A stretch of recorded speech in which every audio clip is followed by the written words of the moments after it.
avec Fréquence Plus.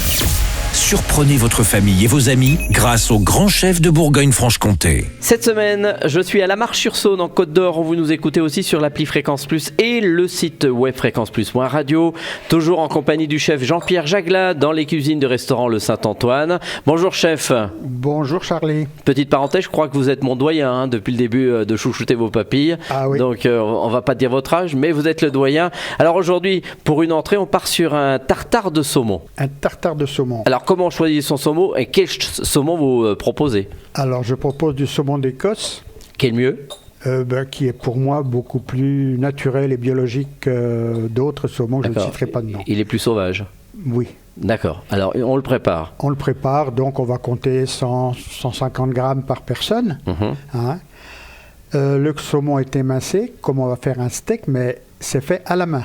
D'accord. On ne le passe pas à la machine, il n'est pas haché, il est découpé à la main.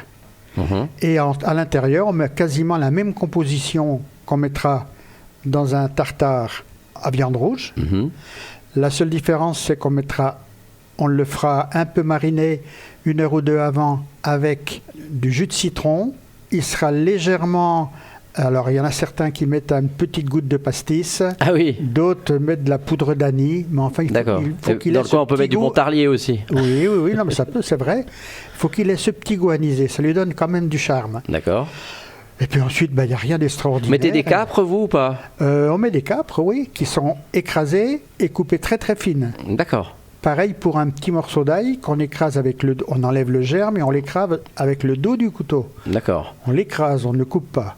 On met un peu d'ail, des capres, Ail, un peu d'oignon, échalote. échalote, voilà, c'est ça. Non, pas oignon, échalote. Plutôt échalote. Plutôt échalote. Tout ça bien finement ciselé. Voilà. Et ensuite, vous le moulez dans un cercle ou dans peu importe le moule, qu'il soit rond ou carré. Hein. Et puis, vous le consommez. C'est Tout est prêt. Tout à fait simple. Et c'est frais, et c'est bon, et c'est du bon saumon d'Écosse. Et surtout pour démarrer un repas, c'est super. Merci Jean-Pierre Jagla, ici dans les cuisines du restaurant Le Saint-Antoine. Prochain épisode, on parlera de souris d'agneau de 7h. Et d'ici là, chouchoutez vos papilles. Chaque semaine, découvrez les meilleures recettes des grands chefs de Bourgogne-Franche-Comté. Du lundi au vendredi, à 5h30, 11h30 et 19h30, chouchoutez vos papilles. Fréquence Plus.